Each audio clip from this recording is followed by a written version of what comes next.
श्री गुरु महाराज जी की परम अहितु की प्रार्थना करता हूँ। मेरे शिक्षा गुरुवर के वैष्णवों के श्री चरणों में भी दंडवत प्रणाम करके उनकी भी कृपा प्रार्थना करता हूँ। सभी भक्तों सज्जनों वैष्णवों के श्री चरणों में दंडवत प्रणाम करके सभी की कृपा प्रार्थना। निगम कल्पतरोर गलितम फलम शुकमुखाद अमृत द्रव संजुतम पिबत भागवतम रसमालयम मुरहो रसिका भुवि भावुका।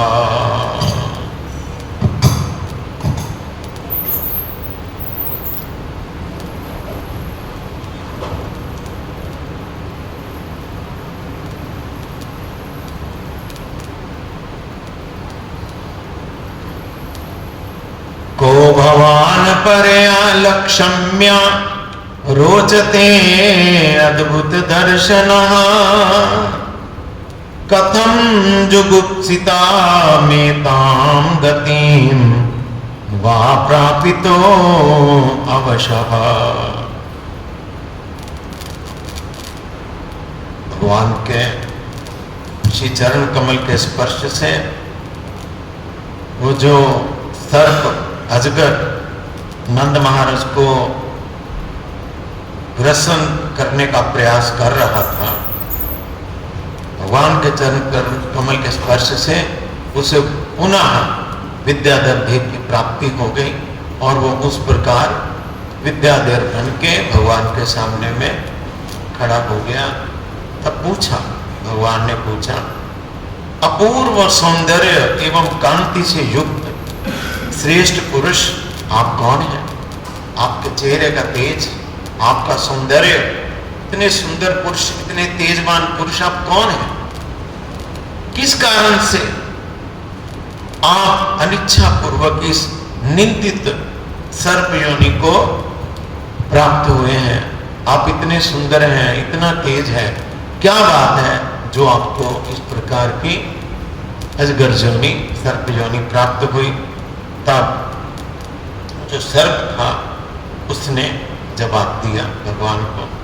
वो कहने लगे, सर्प अहम विद्याधरः कश्चित् सुदर्शन इति श्रुतः श्रिया स्वरूप संपत्त्याभिमानेन आचरण दिशा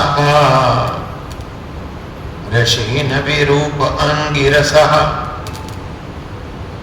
प्राहसं रूप दर्पितः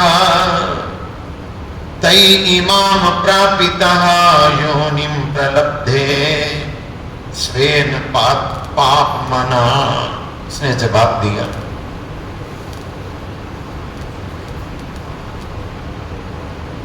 मैं सुदर्शन नाम का एक प्रसिद्ध विद्याधर हूं, मैं स्वर्ग में रहने वाला विद्याधर हूं, मेरा नाम जो है सुदर्शन था।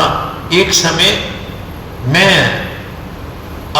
मेरा ऐसा सुंदर रूप था, ऐसा तेज था, अपने रूप संपन्न शरीर सहित मैं विमान में बैठ के सब जगह घूम रहा था। जब घूम रहा था तब उस समय अंगिरा गोत्र जात कुरूप ऋषियों को वहां जब उसने देखा कि ऋषियों की एक टोली है, वो जो टोली है वो अंगिरा ऋषि के आगे शिष्यों की टोली, अंगिरस गोत्र में जो ऋषि हैं वो तपस्या करते करते विरूप से हो गए। तपस्या करते करते शरीर सूख जाता है ना, हाथ पैर और तरह के बन जाते हैं ना, इसलिए वो कहते जो ऋषियों का विरूप शरीर था, मैं कहते उनके इस प्रकार विरूप शरीर को अपने यौवन के, अपने सुंदरता के नशे में हंस पड़ा। मैं कहता उनको उनके इस प्रकार के शरीर को देख के मैं हंस पड़ा, क्योंकि मेरे अपने रूप यौवन पर बड़ा गर्व था। कहिए जहां मेरी स्थिति उसमें थी, तब हंस पड़ा कहते मैं। तब मेरे हंसने के कारण, हंसना मतलब कटाक्षपूर्ण हंसना, तिरस्कार पूर्ण हंसना, वो जब हंसा, कहते जब मैं हंसा तब वो ऋषियों के मन में बड़ा दुख हुआ। ये देखो हम लोग इस प्रकार तपस्या करते करते ऐसे हो गए हैं और ये अपने रूप यौवन में संपन्न हमको देख के हंसता है, मजाक उड़ाते हैं हमारा। ऋषियों का मन दुखी हुआ। उन्होंने अपने उसी पाप, मेरा जो पाप था, उनको दुखी करने का जो मेरा पाप हुआ, उनका उपहास उड़ाने का जो मेरा पाप हुआ, उसके कारण ही मुझे सर्व योनि प्राप्त हुई है। उन्होंने भगवान को जवाब दिया।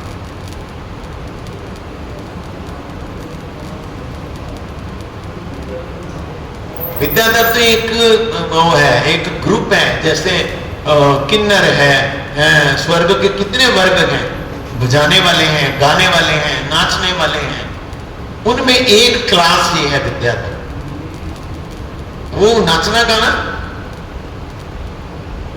बजाने वाले तो उनके तो बड़े तुमरू हैं, है ना, गंधर्व कितने प्रकार के हैं, उसमें एक क्लास ये है विद्याधर। तो उसका नाम विद्याधर नहीं है, नाम है सुदर्शन।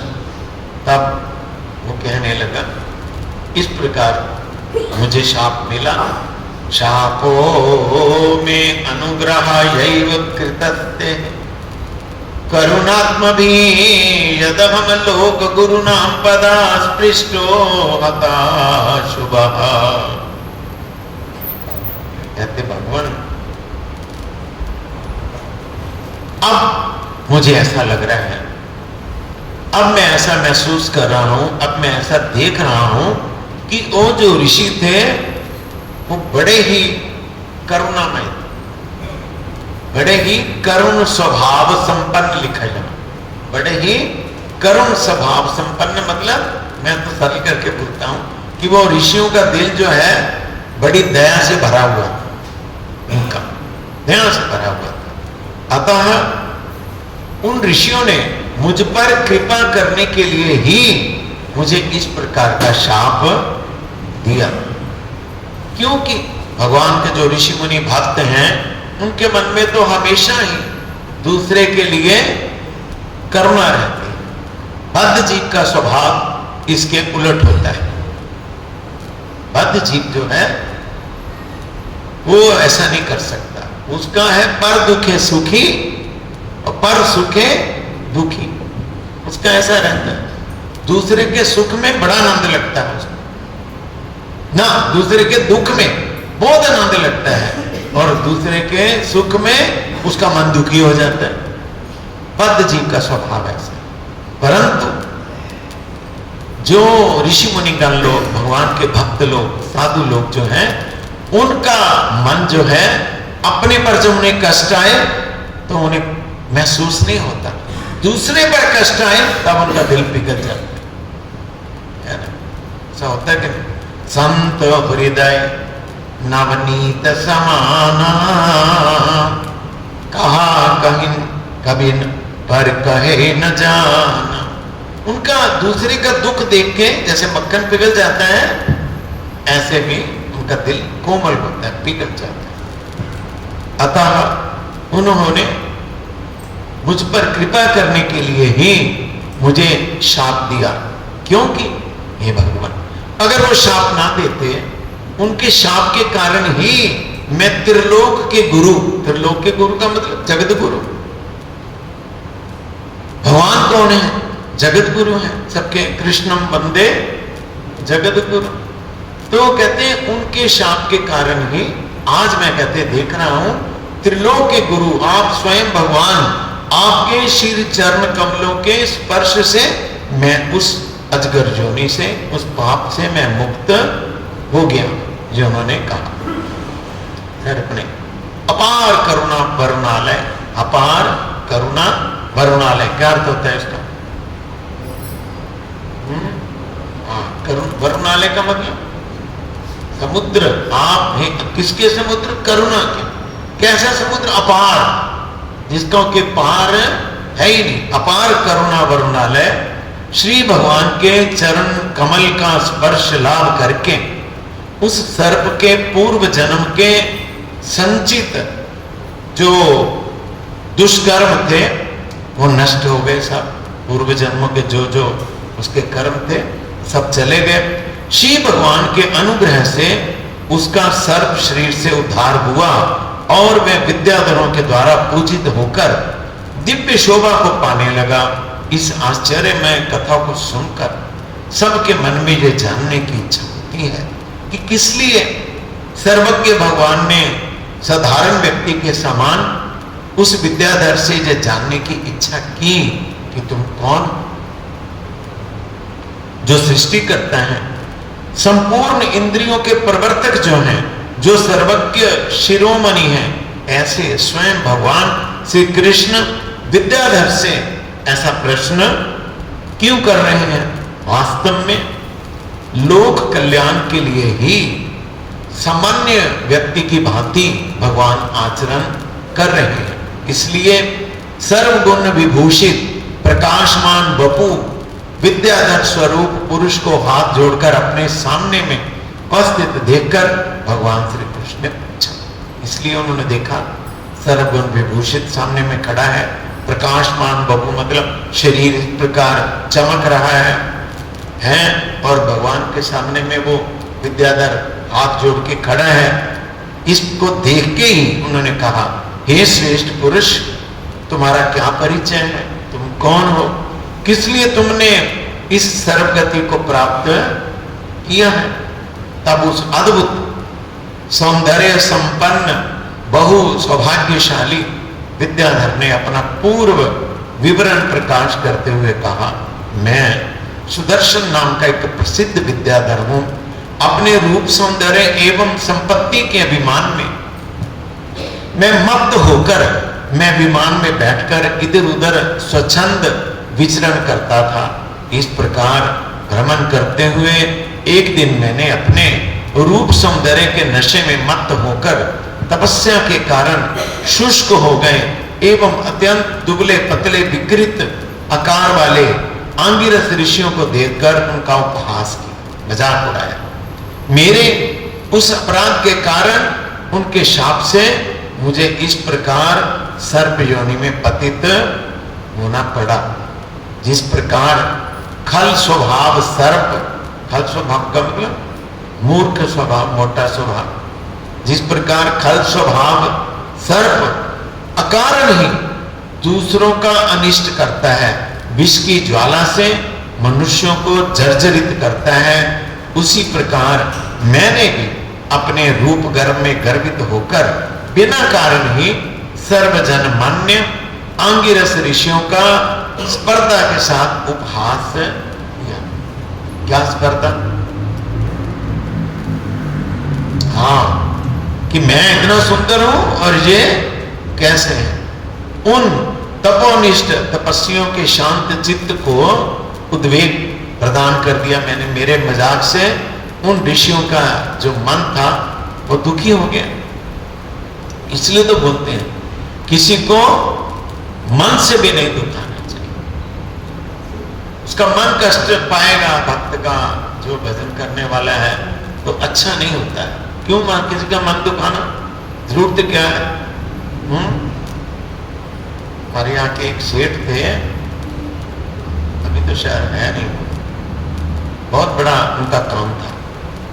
तो मैं शायद शिवचरण मेरे साथ थे, हम उनके यहाँ गए मठ के लिए कलेक्शन ले। तो सेठ थे, देते ही थे, हर साल ही देते थे। तो जब गया मैं तो उन्होंने मुझे कहा, हमारी उम्र बहुत थोड़ी थी उस समय, कम उम्र थी, वो उम्र में बहुत बड़े थे हमसे। तो वो मुझे कहने लगे, आप नौजवान हैं, मैं आपको एक शिक्षा की बात बोलता हूँ, मेरी बात पल्ले बांध के ले जाओ। मुझे बोलते मेरे जीवन का कहते अनुभव। मैंने कहा बोलिए, आप आज्ञा करिए। हम तो पोलाइट ही रहते थे जब जाना सेवा मांगने को।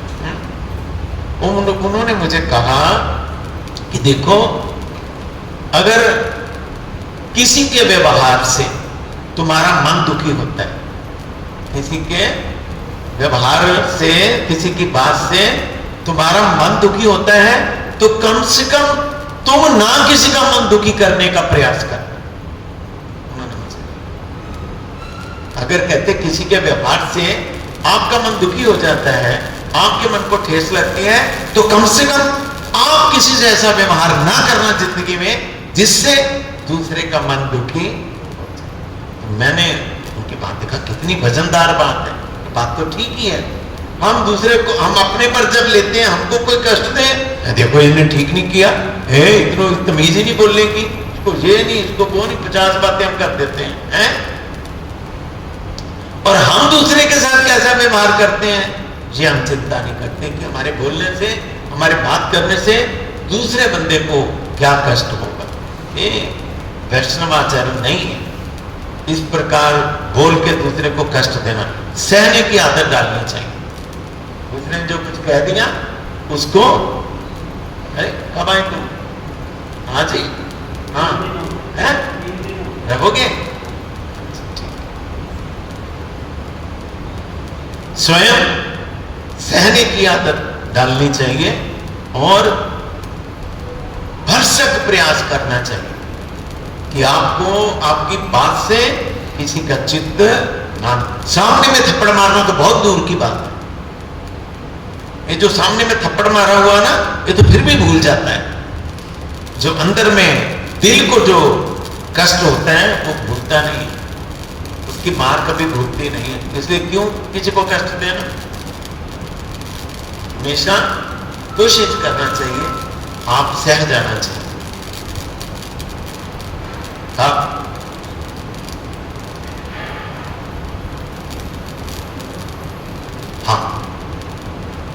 कहते उन ऋषियों की स्पर्धा के साथ मैंने जो अभ्यास किया, उन तपोनिष्ठ तपस्वियों के शांत चित्त को उद्वेग प्रदान कर दिया मैंने।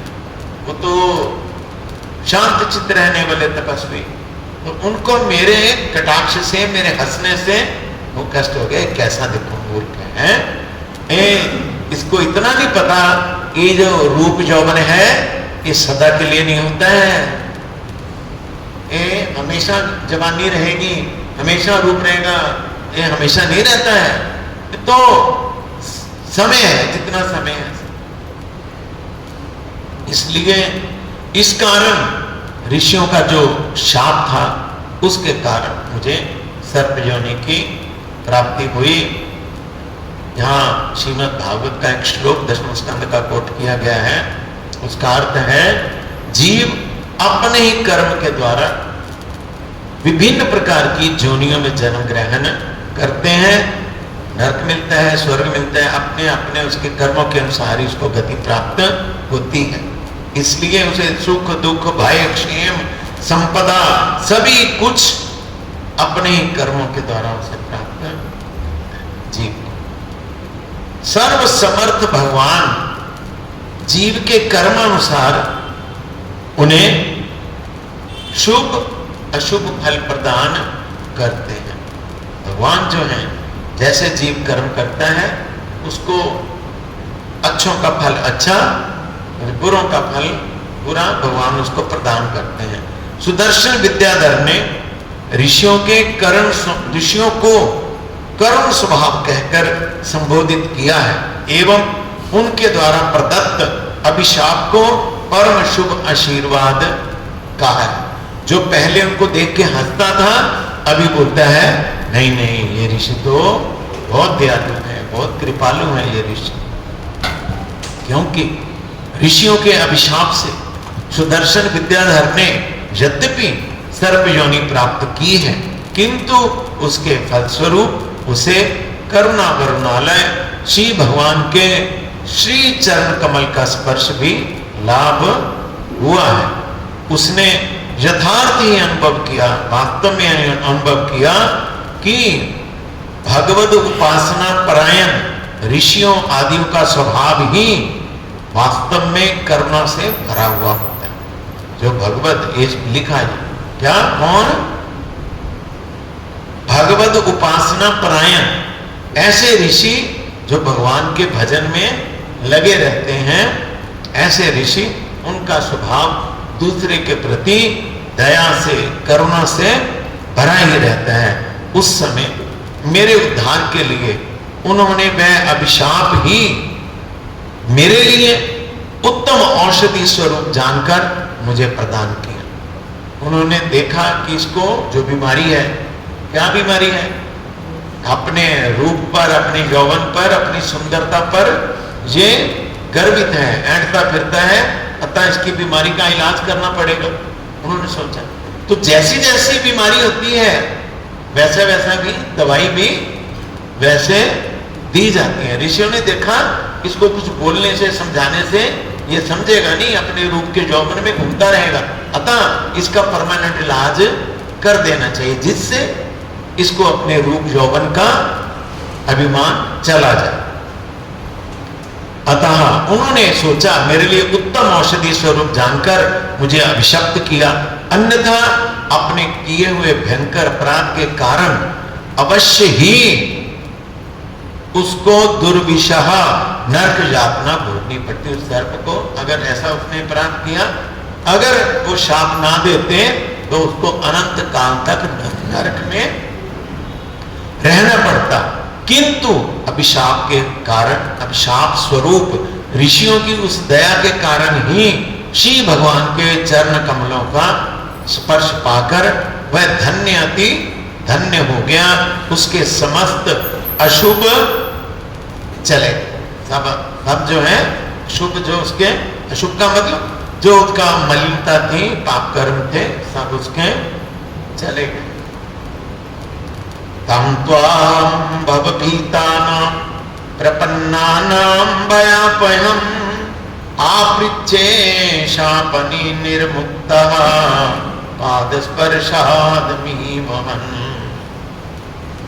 हे भगवान, हे दुख विनाशन, जो लोग इस जन्म मृत्यु रूप संसार से भयभीत होकर आपके श्री चरणों की शरण ग्रहण कर लेते हैं, आप उन शरणागत जनों को समस्त प्रकार के भयों से मुक्त कर देते हैं। को पूछा ना तो वो बता रहे हैं, इसलिए अब आगे वो कह रहे हैं भगवान को, हे भगवान, जो लोग आपके चरणों की शरण ले लेते हैं उनको ये जन्म मृत्यु रूपी संसार जो है कुछ नहीं कहता है, वो सब प्रकार के भयों से आप अभय कर देते हैं, आप उनको मुक्त कर देते हैं। हे प्रभु, आपके श्री पाद स्पर्श प्राप्त करके मैं शाप से मुक्त हो गया हूं।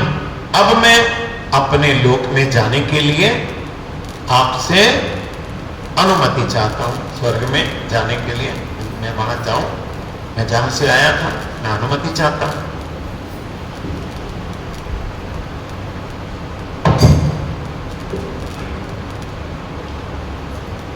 अब कहते हैं प्रपन्नोस्मि महायोगिन,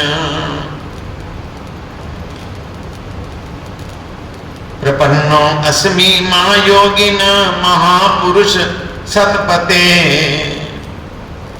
अनुजानीह मां देव सर्वलोक ईश्वर ईश्वर। हे महायोगेश्वर, हे महाभगवान, हे सतपते। सतपते का मतलब होता है, सतपते, सतपते किनके पति? हे सतपते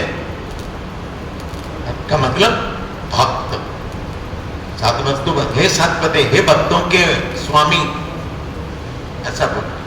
हे सतपते का मतलब हे भक्तों के मालिक, हे भक्तों के स्वामी, मैं आपकी शरण में, मैं आपके शरण में हूं। मैं हे इंद्र आदि समस्त लोकाधिपतियों के ईश्वर, हे भगवान, आप कौन है? इंद्र आदि, इंद्र आदि और जो देवता लोकपाल हैं जो उनके भी आप मालिक हैं। हे परमात्मा, आप मुझे अपने लोक में वापस जाने की अनुमति प्रदान करें। बृहदंडात विमुक्ता सत्याते अच्युत दर्शनात् यद नाम गृहणन अखिलान श्रोत्रिण आत्मानाम एवच सत्या पुनाति किम भूयः तस्य स्पृष्टा पदाहिते।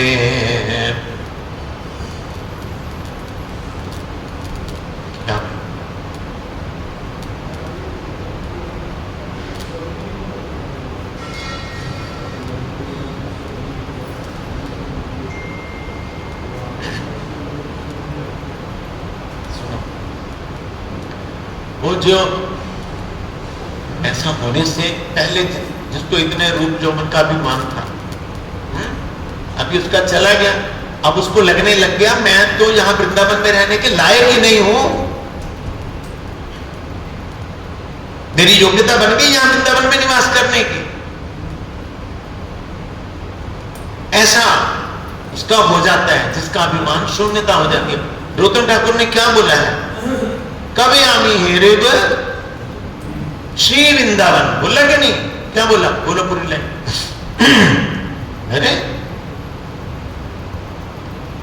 क्या है, गौरंग बलिते हवे पुलक शरीर, इसमें है ना, गौरंग बलिते हवे पुलक शरीर हरि हरि बलिते नयने बबे नीर आर कबे निताई चांदेर करुणा होइबे संसार वासना मोर कबे तुच्छ होबे। आगे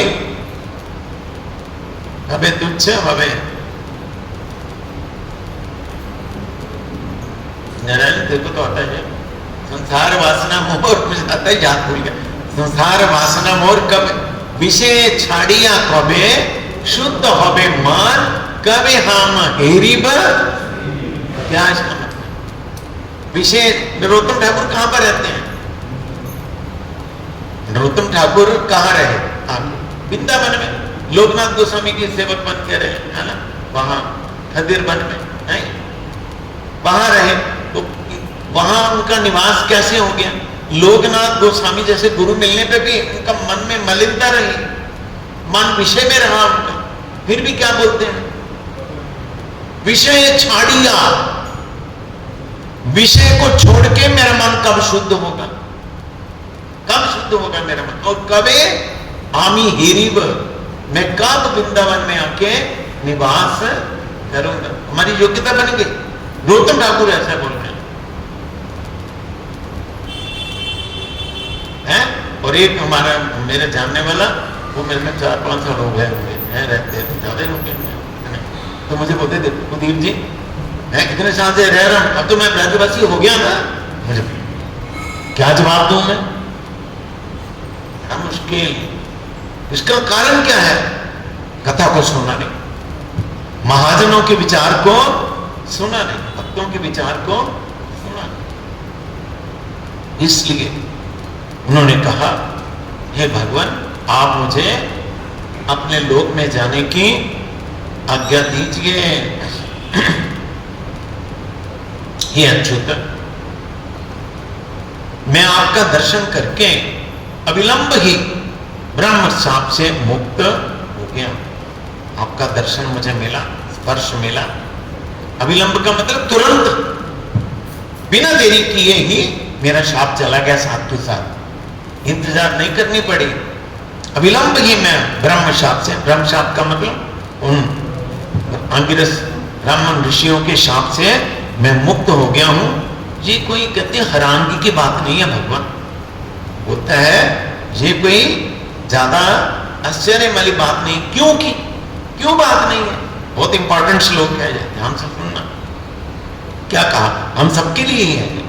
उन्होंने कहा भगवान आपके दर्शन से मैं अविलंब अपने शाप से छूट गया, सब पापों से छूट गया, मुझे ऐसा दोबारा प्राप्त हो गया, ये कुछ ज्यादा बड़ी बात नहीं है, ज्यादा हैरानगी की बात नहीं, क्योंकि जो व्यक्ति आपके नामों का उच्चारण कर लेता है, जो व्यक्ति आपके नाम का हरे कृष्ण, हे गोविंद, हे राधा गोविंद, हे गोपाल, इस प्रकार जो हे गोपीजन वल्लभ जनार्दन माधव केशव गोविंद, कितने ही नाम है भगवान के, जो कहते व्यक्ति आपके नामों का उच्चारण कर लेता है, वह अपने आप को भी उस नाम को सुनने वाले को भी तुरंत पवित्र कर देता है।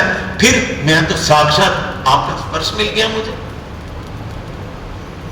आपका नाम उच्चारण से ऐसा हो जाता है, तो मुझे तो आपका महाराज स्पर्श मिल गया, दर्शन मिल गया, तो मेरी मुझे तो बड़ी बात नहीं है जी, ये तो आपके नाम से ही ऐसा हो जाता है।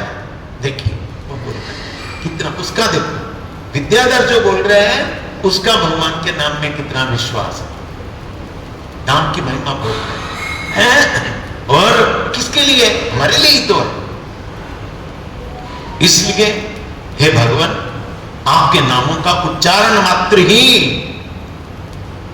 आपको, वो समस्त श्रोताओं को और अपने आप को तुरंत पवित्र कर देता है। फिर मुझे तो भगवान आपके चरण कमलों का स्पर्श प्राप्त हो गया है। तब अगर मेरी मुक्ति, तो इसमें क्या हैरानगी की बात है, क्या संदेह है इसमें, क्या बड़ी बात है? तो भगवान नाम ही ऐसा कर देता है। इसलिए भगवान का नाम जो कर देता है ना, उसको भगवान भी नहीं कर पाते। भगवान को भी अपना जो नाम है उसकी महिमा की रक्षा करनी पड़ती है। जो उनके नाम का आसरा कर लेता है, भगवान के नाम का आसरा कर लेता है, भगवान उसके सामने झुक जाते हैं। क्योंकि भगवान से, हालांकि भगवान और भगवान का नाम एक ही है, दो नहीं है, एक ही। शास्त्र में बोला अभिन्न तत्व नाम नामिन, अभिन्न आपस, परंतु अभिन्न होने से भी, ए पंकज सोना नहीं, अभिन्न होने से भी नाम नामी से ज्यादा होता है। नामी का मतलब जिसका नाम है, गोविंद से, गोविंद का नाम ज्यादा प्रभावशाली होता है। अतः जिन्होंने भगवान के नाम का आसरा ले लिया, हे भगवान, उनके पास क्या कमी रहती। इसलिए रूप गोस्वामी जी ने कहा, वाचकम वाच्यम वाचकम इत्युदेति भवतो नाम स्वरूप द्वयम पूर्वस्मात् परमेव हंत करुणम तत्रापि जानीना यस्तस्मिन् विहित अपराध निवहा प्राणी समन्तात्मवे भस्य नेदम उपस्य सोऽपि सदा आनंदम बुद्धम भज्जति। उन्होंने कहा, हे भगवान, आपकी सेवा में कितने प्रकार का अपराध होता है कि नहीं होता? जो इस प्रकार होना चाहिए वो हम नहीं कर पाते। आपके प्रति बहुत सेवा अपराध हमारा होता है, और भी सेवा अपराध के अतिरिक्त भी भगवान के चरणों में कितने प्रकार के अपराध होते हैं। हे भगवान, आपके चरणों में जितने, फिर सो गया, हे भगवान, आपके चरणों में जितने अपराध होते हैं, उनको, अपराधों को मार्जन करने में आपका नाम ही करता है वो काम। अपराध किसके चरणों में हुए? भगवान के चरणों में। तो भगवान के चरणों में अपराध भगवान माफ नहीं करते हैं, ना माफ होते हैं। कौन माफ कर सकता है? वो रूप गोस्वामी जी ने कहा, हे भगवान, आपके प्रति जो अपराध होते हैं, आपका नाम उसको एकदम मार्जित कर देता, मार्जित कर देता। इसलिए क्या करना चाहिए? भगवान के नाम का आश्रय लेना चाहिए। नाम का, नाम साक्षात हरि, नाम साक्षात भगवान, भगवान के नाम को लेकर भगवान को पुकारना चाहिए। और कोई तरीका नहीं है कलयुग में। हरेर नाम हरेर नाम हरेर नाम ऐव केवलम बोला। हमारे गुरु महाराज बोलते थे, कोई कहे कर्म से, कोई कहे ज्ञान से, कोई कहे योग से, नहीं होगा कलयुग में। केवल मात्र ओनली, फिर ओनली बोला। भगवान के नाम को छोड़ के कलयुग में भवसागर पार जाने का कोई और रास्ता नहीं। इसलिए हमको सबसे ज्यादा, साधक को, कोई भी साधक है जो भगवान का भजन करना चाहता है, उसको चाहिए कि भगवान के नाम का आसरा करे।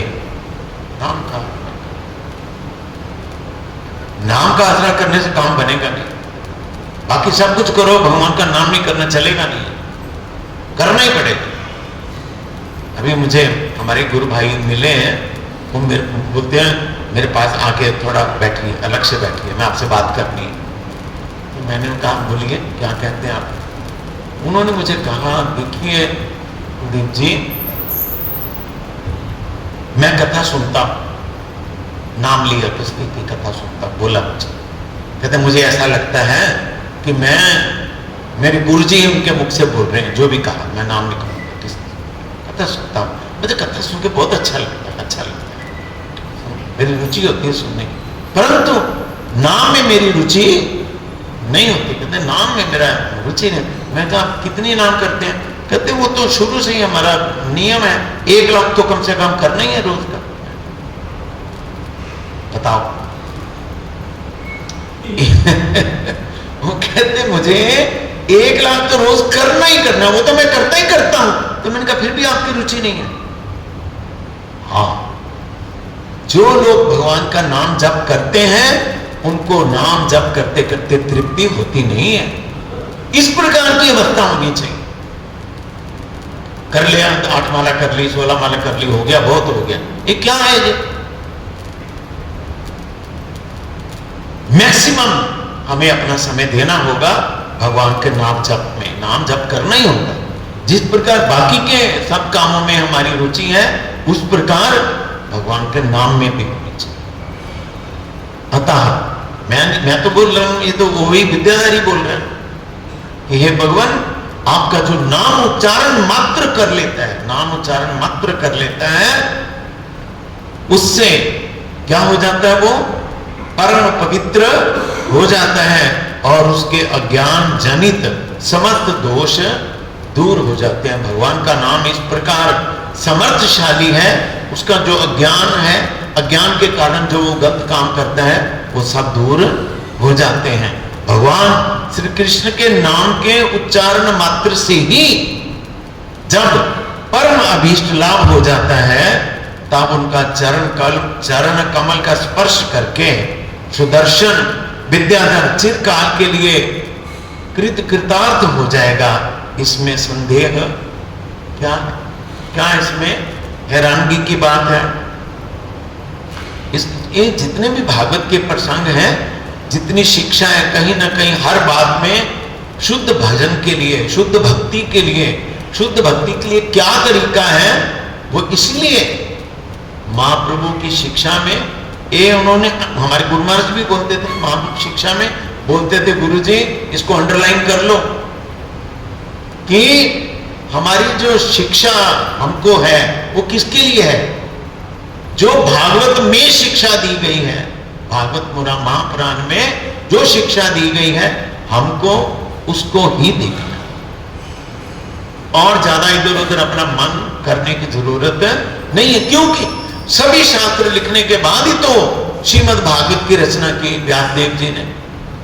सब कुछ लिखने के बाद भी जब उनको शांति प्राप्त नहीं हुई, तभी तो उनके गुरुजी को उन्होंने बोला कि महाराज मैंने इतना कुछ कर दिया, तब भी मेरा तो मन शांत नहीं है। तो गुरुजी गुस्से हो गए कि तुमने काम ही ऐसा किया है, तुम्हें शांति कैसे मिलेगी? तुमने शांति वाला काम ही नहीं किया, तुमने भगवान की प्रसन्नता के लिए भगवान का गुणगान नहीं किया। इसलिए भगवान की प्रसन्नता के लिए भगवान का गुणगान करो।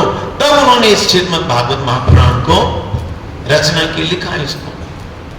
तो हमें कोई भी संदेह हो क्या करना क्या नहीं करना, हमको श्रीमद् भागवत के श्रीमद् भागवतम पुराणम अमलम प्रेमा पुमर्थो महान श्री चैतन्य महाप्रभुर मतमिदम तत्रादरो न पर। श्रीनाथ चक्रवर्ती ने ऐसा कि जो प्रमाण है, किसको ग्रंथ को लेना? श्रीमद् भागवत। चैतन्य महाप्रभु का मत यह है कि भागवत को ही सर्वश्रेष्ठ मान के इसमें जो शिक्षा है उसको ही ग्रहण करना। नहीं तो मन हमेशा डामाडोल रहेगा, कंफ्यूज रहेगा, उसमें ऐसा लिखा, उसमें ऐसा लिखा, उसमें ये भी ठीक है, ये भी ठीक है, वो भी ठीक है, ऐसा ही होगा। मन जो है एक निष्ठ नहीं हो पाएगा। अतः सुखदेव गोस्वामी जी कहने लगे इति अनुज्ञाप्य दार्शाहं परिक्रम्य अभिवन्द च सुदर्शनः दिवम याता कृच्छात्मन्दः च मोचितः। इस प्रकार हे परीक्षित महाराज, हे राजा, परम सुंदर सुदर्शन नामक इस विद्याधर ने भगवान श्री कृष्ण की वंदना की, तत्पश्चात उनकी प्रदक्षिणा की, परिक्रमा की भगवान की, और मस्तक झुकाकर प्रणाम किया, उनसे अनुमति ली और स्वर्ग की ओर चला गया। नंद महाराज भी श्री कृष्ण के द्वारा इस संकट से विमुक्त हो गए। नंद महाराज का जो चरण है उसने ग्रस लिए थे अजगर ने, वो भी भगवान के कारण कृष्ण जब आ गए तो इस संकट से उनको मुक्ति मिल गई। हे परीक्षित, जब कृष्ण के स्पर्श से वो अजगर को शाप से मुक्ति मिल गई, तो इधर नंद महाराज को भी अजगर से मुक्ति प्राप्त हो गई। नंद महाराज ने जो हे कृष्ण कृष्ण कह के पुकारा था, कृष्ण ने आके, भगवान ने आके उनको भी विपत्ति से मुक्त कर दिया। कल आगे चलेंगे। क्या है वांछा कल्पतरुभ्यश्च कृपा सिंधुभ्येव च पतितानंग पावनेभ्यो वैष्णवेभ्यो नमो। 19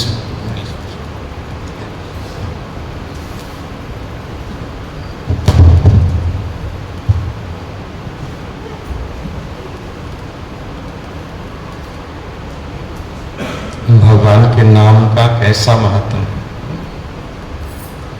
हम लोग उसके महात्म को जानते नहीं,